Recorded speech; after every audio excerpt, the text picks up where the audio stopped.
அதுக்கு நம்ம என்ன செய்யணும்னு சொன்னால், குழந்தைகளுக்கு நாம் வெறுமனே சொத்தை மட்டும் வச்சுட்டு போயிடக்கூடாது. சில பக்கம் என்ன செய்வோண்டா, சொத்தை மட்டும் எழுதி கொடுத்துட்டு போயிடுவோம், அவன் அதை அழிச்சே முடிச்சிருவான். அதனால் அவனுக்கு நம்ம என்ன செய்யணும்னா, உழைப்பை கொடுத்துட்டு போகணும்.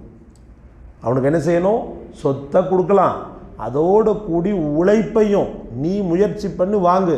ஒரு ஷூவை கேட்குறான், நீங்கள் என்ன செய்யக்கூடாது, டக்குன்னு வாங்கி கொடுக்கக்கூடாது. எப்பா நீ பண்ணி பாருப்பா, உன்னால். கொடுக்கும் உயர்ந்த கை வாங்கும் தாழ்ந்த கையை விடவும் சிறந்ததாகும். உங்கள் பொறுப்பில் உள்ளவர்களிடம் உங்கள் உதவியை ஆரம்பிப்பீராக. தர்மத்தில் சிறந்தது தேவைக்கு போக உள்ளதில் ஆகும். ஒருவர் பேணுதலாக நடக்க விரும்பினால் அல்லாஹ் அவரை பேணுதலாக்கி வைப்பான். யார் தேவையற்று இருக்க விரும்புகிறாரோ அல்லாஹ் அவரை தேவையற்று ஆக்கி வைப்பான் என்று நபி ஸல்லல்லாஹு அலைஹி வஸல்லம் அவர்கள் கூறினார்கள். புகாரி.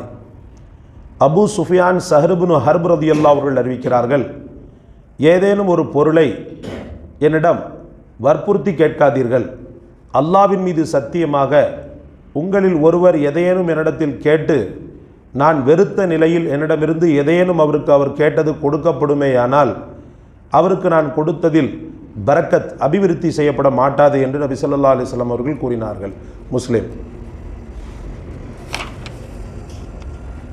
அபு ஹுரைரா ரலியல்லாஹு அவர்கள் அறிவிக்கிறார்கள், 1-2 கவல உணவுக்காகவும் 1-2 பேரித்தம்பழத்திற்காகவும் மக்களை சுற்றி யாசகம் கேட்டு வருபவன் ஏழை அல்ல.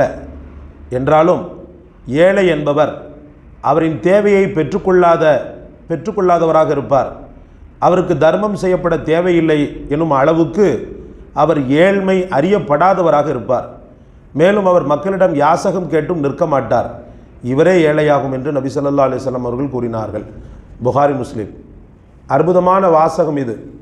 யாசகத்தை தொழிலாக கொண்டு திரியக்கூடியவர்கள், பிறரை எதையாவது ஒரு வகையில் பிறருடைய பொருட்களை தன் வசப்படுத்துவதற்கு முயற்சி செய்யக்கூடிய பேணுதல் இல்லாத மக்களுக்கெல்லாம் இதில் பெரிய பாடம் இருக்கிறது.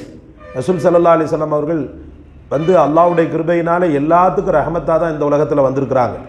அப்படிப்பட்ட நபி ஸல்லல்லாஹு அலைஹி வஸல்லம் அவர்கள் கூறுறாங்க, என்னிடத்தில் வற்புறுத்தி கேட்காதீங்க. எதையுமே ரொம்ப வற்புறுத்தி கேட்டு நான் சரி என்னடா இது போட்டு தொல்லை கொடுத்துக்கிட்டே இருக்கிறாப்புலன்னு நான் கொடுத்தேன்னு சொன்னால் அதில் எந்த பரக்கத்தும் இருக்காதுன்றாங்க. ரசூலுல்லாஹி ஸல்லல்லாஹு அலைஹி வஸல்லம் அவருடைய கரங்களால் வாங்குகிற எல்லாமே பரக்கத்து தான். அப்படிப்பட்ட ரசூல் ஸல்லல்லாஹு அலைஹி வஸல்லம் பரக்கத்து இல்லைன்னு அவங்க வேதனைப்பட்டு சொல்லக்கூடிய அளவுக்கு வற்புறுத்தி கேட்குதல் அப்படின்றது இருந்து கொண்டிருக்கிறது. சகோதரர்களே, ஒரு மனிதர் தரலன்னு சொன்னால் விட்டுறணும். அவரை நம்ம நச்சரித்து கொண்டு அவன் அதை கையால் வெறுத்த நிலையில் என்னடா இப்படி தொல்லை கொடுத்துக்கிட்டே இருக்காப்புலன்னு சொல்லி கொடுத்தாங்கன்னு சொன்னால் அந்த பொருள் மற்ற பொருளை அழிச்சிடும். நம்மள்ட்ட இருக்கக்கூடிய மற்ற ரஹமத்தானதுகள் இருக்குது பாருங்கள், நம்மள்ட்ட இருக்கக்கூடிய பரக்கத்தான பொருட்கள், அந்த பரக்கத்தை இந்த பரக்கத்தை என்ன செஞ்சிடும், இந்த பொருள் அழிச்சிடும் சகோதரர்களே. அதனால் வற்புறுத்தி யாசகம் கேட்பதும் கூடாது. அதே போல் தேவை என்று வரக்கூடியவன் எப்படிப்பட்டவனாக இருப்பான்னு சொன்னால் பிறரிடத்தில் யாசகம் கேட்காதவனாக இருப்பான். அதுக்காக யாசகம் கேட்கறது முற்றிலும் தவறு, அவங்களெலாம் வெறுக்கப்பட வேண்டியவர்கள் அப்படின்னு சொல்ல வரல. சில விஷயங்களை நம்ம கேட்டு தான் வாங்கணுன்ற நிலையில் அந்த மக்கள் இருக்கும்போது கேட்கத்தான் செய்வாங்க. இதை ஒரு தொழிலாகவே வைத்திருக்கிறான் பாருங்கள், அவனுக்கு தான் இந்த பேச்சு. இதை ஒரு பார்த்தீங்கன்னு சொன்னால் இப்போ கணக்கெடுத்து பார்க்குறான். அன்றைக்கி ஒரு சர்வே போட்டிருக்கிறாங்க. இந்த முக்கியமான மதுரை மீனாட்சி அம்மன் கோயில், அங்கே மட்டும் கிட்டத்தட்ட பிச்சைக்காரர்கள் மட்டும் கிட்டத்தட்ட எத்தனை பேர் இருக்கிறான்னா 1000க்கும் மேற்பட்ட நிலையில் இருக்காங்க. வெறும் பிச்சைக்காரங்க மட்டும். அதாவது இந்த பிச்சையை தொழிலாக செய்யக்கூடியவர்கள் கோயில்களில். அதே போல் தர்காக்களில் பார்த்தீங்கன்னு சொன்னால் கோவளம் தர்காவை சுற்றி பார்த்தீங்கன்னா பிச்சை எடுக்கிறவங்க மட்டும் கிட்டத்தட்ட 100க்கும் மேற்பட்ட பேர். ஒருத்தர் சொல்கிறார் 100க்கும் மேற்பட்ட பேர். அதாவது இதை ஒரு பிஸ்னஸாக பண்ணக்கூடியவங்க, தேவைன்னு சொல்லி அப்படின்ட்டு இல்லை. அப்படியும் ஒரு சில மக்கள் அதில் இருக்கிறாங்க, கை கால் முடமானவங்க, கண் பார்வை இல்லாதவங்க, பைத்தியக்காரங்க அப்படின்னு சொல்லி இருக்கத்தான் செய்கிறாங்க.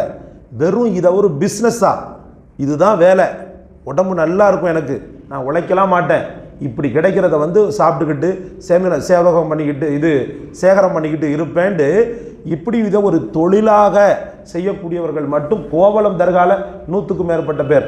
நம்ம சர்ச்சு கிரிச்செல்லாம் நம்ம பெருசாக பார்த்ததில்லை. இதுகள் ரெண்டும் நமக்கு ஓரளவுக்கு பரிச்சயமாக நம்ம செய்திகளில் பார்க்குறதுனால நம்ம என்ன செய்கிறோம் சொல்கிறோம் சகோதரர்களே.